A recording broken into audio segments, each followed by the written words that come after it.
COPE Vigo. Estar informado. Las 12:50, la 1:10 de la tarde, momento para la información más cercana, la que toca a Vigo y su área de influencia. Es el momento de encender nuestro Herrera en COPE Vigo en el 87.8 de FM, en el 104.7 de FM. Soy María Jesús Argibay, os invito a acompañarnos y os queremos hablar en apenas unos segundos. Queremos hinchar pecho, sacar pecho, porque estamos orgullosos del único centro gallego que ha sido premiado, ha obtenido el Premio Nacional de Escuelas Creativas y está aquí, al lado, en Redondela. Enseguida hablamos de ello. Antes también el saludo de Joaquín Cabaleiro, que está en la dirección técnica de este programa. ¿Por qué no una educación que es capaz de aprender de sus errores? ¿Por qué no jugar? ¿Por qué no pensar que aprender puede ser divertido? ¿Por qué no educar a personas que cambien el mundo? ¿Por qué no pensar que cada alumno tiene superpoderes? Son algunas de las preguntas que se hacen dentro de lo que es el proyecto de Ferran Adrià y la Fundación Telefónica Escuelas Creativas, y preguntas que probablemente se han hecho también los integrantes del equipo de profesores de la Escuela de Laredo en Chapela, porque ha sido el único centro gallego y uno de los pocos centros seleccionados en España por la Fundación Bulli y la Fundación Telefónica para participar en este premio nacional, en este proyecto. Saludamos a la coordinadora de formación y de proyectos del centro y también jefa de estudios, Ana Ruiz del Olmo Pérez. Buenos días. Hola, buenos días. El único centro de Galicia y uno de los pocos en España seleccionados para participar en este proyecto de escuelas creativas. ¿Cómo os quedasteis cuando os llamaron para decir habéis ganado? Pues muy sorprendidos y bueno, a la vez pues muy ilusionados también, ¿no? Escuelas creativas, ¿cómo decidisteis presentaros a este proyecto?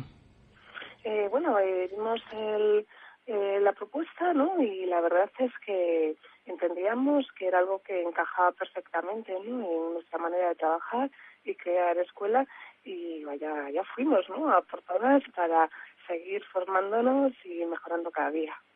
Habla en esta entrada que escuchamos, hacen muchas preguntas. ¿Por qué no apostar por alumnos con superpoderes? ¿Por qué no preguntarnos más por qué? Es fundamental ese cambio en la educación. Vosotros, por lo que veo, apostáis por ello. Sí, o sea, es necesario, ¿no? Es un poco la educación del futuro. Es preparar a nuestro alumnado para lo que realmente van a necesitar en sus vidas, ¿no? Y hay que estar ahí, hay que apostar por ese cambio. Cuando hablamos de estos proyectos, estamos hablando de escuelas creativas. Algo se está cocinando en la educación, dice el proyecto en sí. ¿Se está cocinando realmente algo a la educación? Por lo que se ve aquí en vuestro colegio, lo tenéis claro y habéis apostado por lo que es innovación, que quizá no se asocia mucho todavía a este ámbito profesional. Poco a poco, o sea, lo intentamos día a día, ¿no? Mediante metodologías cada vez más diversas y más activas, ¿no? Intentamos pues potenciar e incidir en aquello que establecemos prioritario, ¿no? Y que no es otra cosa que hacer pues a nuestros alumnos lo más competentes posibles, ¿no? Y en ello estamos día a día intentando acompañarlos en el descubrimiento de sí mismos y de sus emociones, intentar también potenciar competencias como el emprendimiento o la autonomía, y también pues que adquieran hábitos, ¿no?, y valores que van a ser fundamentales en su desarrollo y en su vida. Ana, cuando hablamos de innovación, por defecto ya todo el mundo piensa en grandes industrias, grandes empresas, pero la innovación se tiene que dar en todos los campos de la vida. Con ejemplos concretos, tú que eres jefa de estudio, coordinadora de formación, ¿cómo se innova en este ámbito? ¿Cómo innováis? Ya me has dado las líneas, pero proyectos concretos. Exacto. Bueno, o sea, realmente lo que intentamos es que estos proyectos de centro sean diversificados, ¿no? Y realmente lo que tienen en común, pues, es que tratamos, ¿no?, que los motores, ¿no?, de este aprendizaje sean la creatividad, la cooperación en la innovación, ¿no? Intentar, pues, que de esta manera nuestros alumnos desarrollen mucho mejor competencialmente, ¿no? Y un poco, pues, ahí está la clave, ¿no? Entendemos la innovación, ¿no?, como esta manera nueva de trabajar e intentar pues conseguir alumnos más competentes y más felices. Vais a participar en un proyecto de innovación educativa a nivel internacional. Vais a ir al famoso Bulli Lab. ¿Qué va a suponer este reconocimiento, este premio que se os ha dado? Y recuerdo, es el único centro gallego que lo ha conseguido y uno de los pocos centros seleccionados en España. ¿Qué va a suponer para quienes participéis? Que entiendo que está dirigido a los profesores, ¿verdad? Sí, o sea, en principio al profesorado, pero bueno, realmente son nuestros alumnos, ¿no?, los beneficiarios últimos. Con ello el centro tiene la oportunidad pues de nutrirse, ¿no?, de numerosos recursos, tanto materiales como humanos.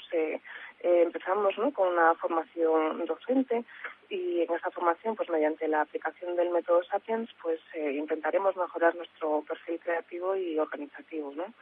Y además, bueno, contamos con asesores y con acceso a materiales pues que nos van a ayudar a optimizar pues la organización de los contenidos y de las metodologías que utilizamos, y bueno, un poco con la finalidad de consolidar la creatividad dentro de la rutina de nuestras aulas, con propuestas y experiencias innovadoras, ¿no? Pero también son nuestros alumnos, ¿no?, los últimos beneficiarios, y esperemos ver con esta mejora pedagógica pues cómo incrementan su creatividad, ¿no?, y adoptan pues nuevas destrezas de pensamiento. No es cuestión de edad, me imagino, en el equipo profesorado, me refiero, no es cuestión de edad, porque hay quien relaciona cambios con la juventud, con las nuevas generaciones que vienen de profesores, es cuestión de implicación. Exacto, es cuestión de muchas ganas, ¿no?, de superarse y seguir, ¿no?, innovando y seguir mejorando, ¿no? Y es algo también que realmente se contagia mucho, ¿no? Estamos al final todos remando, ¿no?, hacia la misma dirección, pues para conseguir este cambio pedagógico, ¿no?, y estas mejoras. Y eso no, desde luego no es cuestión de edad, claro que no. El Colegio Laredo de Chapela, un colegio que ha sido reconocido con el Premio Nacional de Escuelas Creativas de Ferran Adrià Fundación Telefónica, el único centro gallego, hay que recordarlo. Ana Ruiz, es la jefa de estudios y coordinadora de formación y proyectos. Gracias, un saludo. Muchísimas gracias a vosotros. Hasta luego.